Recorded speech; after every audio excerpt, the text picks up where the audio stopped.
आज हम मुंबई के बीकेसी में इनकम टैक्स ऑफिस में आए हैं, जहां पर पीडब्ल्यूडी पर्सन विद डिसेबिलिटी के लोगों के लिए एक कार्यक्रम का आयोजन किया गया है। उसी पर बात करने के लिए हमारे साथ साइन लैंग्वेज के expert and Indian federation of thief के प्रेसिडेंट है, उनसे बात करेंगे हम। जी सर, मैडम हम हमारी मैडम हेल्प करेंगी। मैडम, हमारा पहला प्रश्न ये है कि जो लोगों की आम जिंदगी में जो इस परेशानियों से रूबरू होते हैं रोज, वो कैसी होती है उनकी आम जिंदगी रोज में? ओके। सो जैसे जो क्वेश्चन है आपका, जो डेफ लोग हैं उन्हें कम्युनिकेशन में बहुत सारे प्रॉब्लम्स आती है और उनको अडाप्ट करना पड़ता है। लाइफ में बहुत सारी चीज़ें एडजस्ट करनी पड़ती है, अडाप्ट करना पड़ता है। कभी कभी जेस्चर्स यूज़ करने पड़ते हैं। अगर नहीं समझ में आता है, अगर वो पढ़े लिखे हैं तो वो लिख के बात कर सकते हैं। अगर कोई प्रोग्राम है वहाँ पे इंटरप्रेटर है तो जैसे इंटरप्रेटर सर्विस आप यूज़ कर रहे हो वैसे कर सकते हैं। हम क्या चाहते हैं कि कम्युनिकेशन में जो अडाप्ट करना है ये होना चाहिए। ऐसा नहीं है कि हम सिर्फ बोलेंगे, लोगों ने समझना चाहिए कि अलग अलग तरीके हैं हमसे बात करने के लिए। सोसाइटी में एक्सेप्टेंस को लेके एक सवाल उठता है।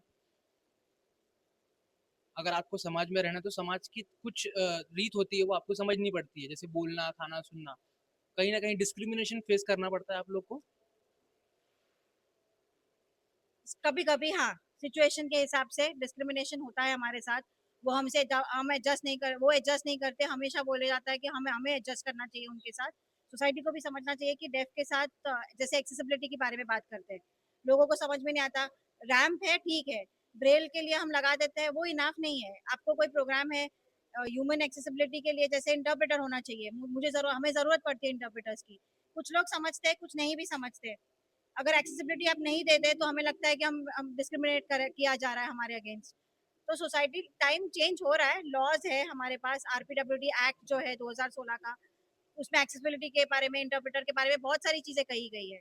कंपेयर टू पहले अभी बहुत बेटर है। जॉब्स के मामले में आपका क्या मानना है? ये बहुत बड़ा चैलेंज है, बहुत ही बड़ा। बहुत सारी कंपनियां हैं, वो बोलती है कि अच्छा ये तो साइन लैंग्वेज में बात कर रहा है, हमें नहीं चाहिए। जो बोल पाता है ना, थोड़ा बहुत सुन पाएगा और बोल पाएगा थोड़ा, उसको ही लेंगे हम। पर जो पूरी तरीके से डेफ है, जो सुन और बोलते नहीं है और जो साइन लैंग्वेज में बात करते हैं, उनको कंपनियां सिलेक्ट नहीं करती जॉब के लिए। बहुत सफर करते हैं वो। तो एक रिक्वेस्ट है कि आप सबको समझना चाहिए। आप थोड़ा सा भी साइन करेंगे और अपॉर्चुनिटी देंगे, बहुत सारे स्किल्ड लोग हैं डेफ, उनको लगता है कम्युनिकेशन नहीं हो पाएगा इसीलिए उनको सिलेक्ट नहीं किया जाता। लेकिन अगर आप ओपन रहेंगे, आप इंटरप्रेटर को लेके आएंगे, तो काम बहुत ही ज्यादा आसान हो जाएगा। पर्सन विद डिसेबिलिटी जो होते हैं, उनके लिए गवर्नमेंट के कुछ स्कीम्स होते हैं, वो कितने एक्सेसिबल हैं पर्सन विद डिसेबिलिटी के लोगों के लिए? ऑन पेपर स्कीम्स है, काफी सारे स्कीम्स है, लेकिन रियल में मिलता कुछ नहीं है। जैसे फॉर एग्जांपल एक एक स्कीम है कि हम डेफ को कॉकलियर इम्प्लांट देना चाहिए। ऑपरेशन होता है, वो करके में भी उसकी शायद 10 लाख रुपए कीमत होगी। वो फ्री में करके देते हैं। उसके बाद क्या, ऑपरेशन के बाद ये लाइफ टाइम मैनेज करना सपोर्ट सपोर्ट नहीं करते। बहुत सारे डेफ लोगों ने ये ऑपरेशन करवाया है। और दूसरा, तो दूसरा मेरा आखिरी क्वेश्चन नहीं आपसे नहीं, है। ये कंटिन्यू करना है, हाँ। ये बीच में रोकना है। तो जैसे ये कॉकलियर इम्प्लांट के बाद उसको उसका मैनेजमेंट जो है वो पूरा लाइफ टाइम तक होता है। डेफ को कॉकलियर इम्प्लांट नहीं चाहिए, उनको कम्युनिकेशन डिवाइस चाहिए।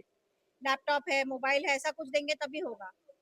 पर ये इससे कुछ नहीं होगा। ये स्कीम में डाला नहीं गया है कि इनको मोबाइल दे दो कम्युनिकेट करने के लिए, वीडियो कॉल कर पाएंगे। स्कीम में कुछ मेडिकल पर्सपेक्टिव से डाला जाता है।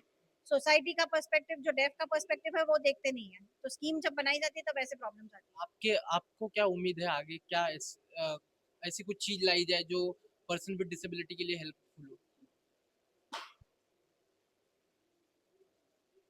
सो आपका आपका क्वेश्चन क्लियर नहीं है, आप वापस से बता सकते हैं प्लीज? ऐसी कोई कौन सी स्कीम लाई जाए गवर्नमेंट के थ्रू जो पर्सन विद डिसेबिलिटी को हेल्प करे? स्कीम्स तो है, काफी सारी स्कीम्स है डिसेबिलिटी के लिए, पर्सन विद डिसेबिलिटी के लिए। लेकिन कुछ कुछ में मदद मिलती है, कुछ में नहीं मिलती। उनको क्या जरूरत है वो देख के स्कीम बनानी चाहिए। ये स्कीम बनाते कौन है? जैसे फॉर डेफ, हम जो डेफ लोग हैं, हमारे बगैर वो स्कीम बनाते हैं। तो अगर हम नहीं है तो वो स्कीम बना के क्या फायदा? हमें इन्वॉल्व करो जब स्कीम बना रहे हो ना। जब कुछ आप देना क्या चाहते हो, उन्हें क्या जरूरत है वो देना चाहिए। स्कीम बनाते हैं डॉक्टर के पर्सपेक्टिव से। तो ये एक प्रॉब्लम है। आगे चल के हमें लग रहा है कि अगर वो डेफ पॉलिसी में, जब पॉलिसी बना रहे हैं उस टाइम अगर डेफ को इंक्लूड करेंगे तो वो बेटर होगा। ये थे साइन लैंग्वेज एक्सपर्ट, इनसे हमने बात की, इन्होंने अपने कुछ सजेशंस दी जी, की जो पीडब्ल्यूडी लोग होते हैं उनके लिए क्या एक्शंस आगे लेने चाहिए। धन्यवाद।